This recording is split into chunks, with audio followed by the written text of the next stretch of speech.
Allez, ok. Bonjour à tous. Boye Ibolamu, na siège provincial et à coordination provinciale d'Irège ya Kinshasa Bopeto. Mingi bandeko mususu bayeka lelo basengeli na exaleke. Toya awa pepo na nini. Eloko liboso avant na koma wana awa ezali coordination provinciale ya Kinshasa Bopeto oyo eza kocoordonne makambo nyonso oyo ezali kine Bopeto. Pamba te Kinshasa Bopeto phase wana ezali tout simplement programme. Il y a son excellence, monsieur le gouverneur Jean-Denis Bilambaka, quinoise et quinois, comme la dernière qui est côté candidat dans le niveau de l'Assemblée provinciale. D'où dans le programme, nous avons un programme où la quinoa va se faire qui n'a voté qui est dans le programme Kinshasa Bopeto. Dans son excellence, monsieur le gouverneur Jean-Denis Bilambaka, à côté de ce qu'on dit, le rôle à Fotaki Kinshasa n'a pas sorti d'enquête. Au sortir sur le plan environnemental, même administration, même santé, même partout, au sortir des Alaki. A été créé pour la coordination provinciale il y a Kinshasa Bopeto. Dans la création la coordination provinciale à Kinshasa Bopeto a été nommé la tête de la coordination, excellence, M. Germain Poundou Oumanza. Pourquoi nous avons dit excellence, selon l'arrêté, Azana avant la ministre provinciaux. Donc, Azana Badouanion, soit dans le cabinet ou la ministre provinciaux, surtout à Salakanayango. Après, il est nommé adjoint Aye. Adjoint Aye, selon l'arrêté, Azana rôle Moko. Rôle Yako assisté Kaka. Coordonnateur titulaire provincial à Kinshasa Bopeto. Malgré Azar, la ministre profession T. Wane le Paliboso ya Koyeba. Rôle la coordination Kinshasa Bopeto, Ezali. Yaliboso, selon l'arrêté, Ezali création à projet. C'est-à-dire, nous avons le ministère de la Santé, Environnement et autres, nous proposons, nous créons des projets. Le projet OPER de Gonsu va créer, son excellence, monsieur le gouverneur, en limite à valider. Deuxième rôle, les alliés suivi application de la projet WANA. Troisième rôle, les alliés au Babengi, pour s'attarder un peu WANA Petina, il y a arrivé la Binoawa, et ça, les Kango va équiper sensibilisation. Sensibilisation à sens unique. Le corps provincial a les gars qui n'a pas commune presque nyonso. Monsieur Soubozali a mon équipe iso, mon équipe coordonne la commune, la ville, la bourgmestre, à solo la qui n'a pas chef de quartier, la chef de localité, ainsi que la chef de riz. Nakati ya masolo wana a sensibiliser kibino kaka maloba ya Kinshasa Bopeto. Vision à son excellence, monsieur le gouverneur Jean-Denis Bilambaka.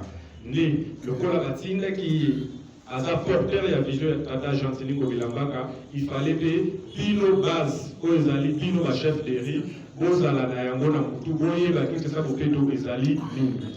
Parmi la préoccupation mingi oto zwaki na niveau ya ba chef de riz, la plupart par, donc dirais-je, la quasi-totalité à la communauté, la vino, tout ça. Bon, étant donné que souci à Tata Jean-Denis Bilambaka Ezali, qui ne peut être faux et qui la base. Parce que votre cordon provincial de la chef de l'île de Séchard, il faut le un cordon. Vous lancez la vino qui vous peut être aux autres, vous la même aux arbres à sapato. Pour dire sur la chef de l'île, vous allez la sapato. Et ça, bon, tout bon. Le gouvernement est au Takiti et pas à son excellence, monsieur le gouverneur Jean-Denis Bilambaka, de l'Obi non. Nous créons un cordon provincial communal. À niveau de chaque commune, nous allons avoir un cordon provincial, il y a Kinshasa Bopeto, coordonnateur adjoint et chargé des opérations.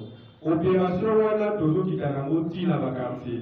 À niveau de quartier, nous avons un cordon provincial à Kinshasa Bopeto, le cordon à quartier à Kinshasa Bopeto, adjoint ainsi que chargé des opérations. Donc, comme à niveau à Paris, vive à plainte, vive au nord, sur le lac qui n'a pas descente à Bisso, cordon non. Il y a déjà des chefs guéris au bazar à venir. Pour dédoubler par rapport au chef à Tomosusu, ils ont mal à monter. Alors, non, il faut automatiquement adjoint naïe baza ba cordon bopeto pe cordon ache bopeto ya Kinshasa bopeto ya rina bango boyeto boyete yango lokola a cordon communaux ba vise va charger des opérations ainsi que ba tu ya quartier baza na ba carte ko baza ba cordon ya commune ndenge moko pe na bino ba chef de riz automatiquement bokozala na ba carte étant cordon bopeto ya rina bino tango se présenter vers mutu ozala musala ya tata Chantining Bilambaka olakisi carte na yo mutu akosala nini akotosa yo mbala moko yango nde ntina ya koboyei na bino na esika eyi kokartire bino ça c'est le cas tokartire bino bozongi so tosisi okartire bino tokobengisa bino mokolo bokoya koretire bakarte wana officiellement pour retirer yango. Mais la plupart d'entre vous, il y a ce qu'on appelle les infiltrés. Pour nous combattre, au hasard chef d'Éric, Aïga, Kaoma, chef de pour nous combattre yango, car voilà et coupé sama, n'a mis sous la bord il y a un cordon communal, la bino va chef d'Éric, et cordon provincial, la bino faut azala, la pour bango, bayebi que, mototel, motosongolo, de la zali la chef d'Éric. Oui, en collaboration aussi avec les chefs de quartier ainsi que des bourgmestres aussi, parce que bisogno surtout na niveau de base, nous avons ça la bona, à bourgmestre, nous avons ça la bona, tata Chantining Bilambaka, boedo boede. Donc, yango letina, il est arrivé dans le Sikaï. Yango, je ne vais pas m'étarder dans ma lobette, mais belé, tous les kambala, moko, bokozo mutu, moko dans chaque commune. Normalement, les deux allaient communes en Sélékaka, à Kalam. Ainsi, les programmes dans le niveau, il y a un groupe WhatsApp, mais la plupart d'entre eux, il y a un groupe WhatsApp et un groupe Sabino. Beaucoup de monde dans chaque commune. La place est au monde Awakaka. Nakuna, les alliés Batunabino, Moko, beaucoup de minina papier d'éducateur, Nabik Naye, à Kokoma, comme on a nos communes, en titre à Mnene.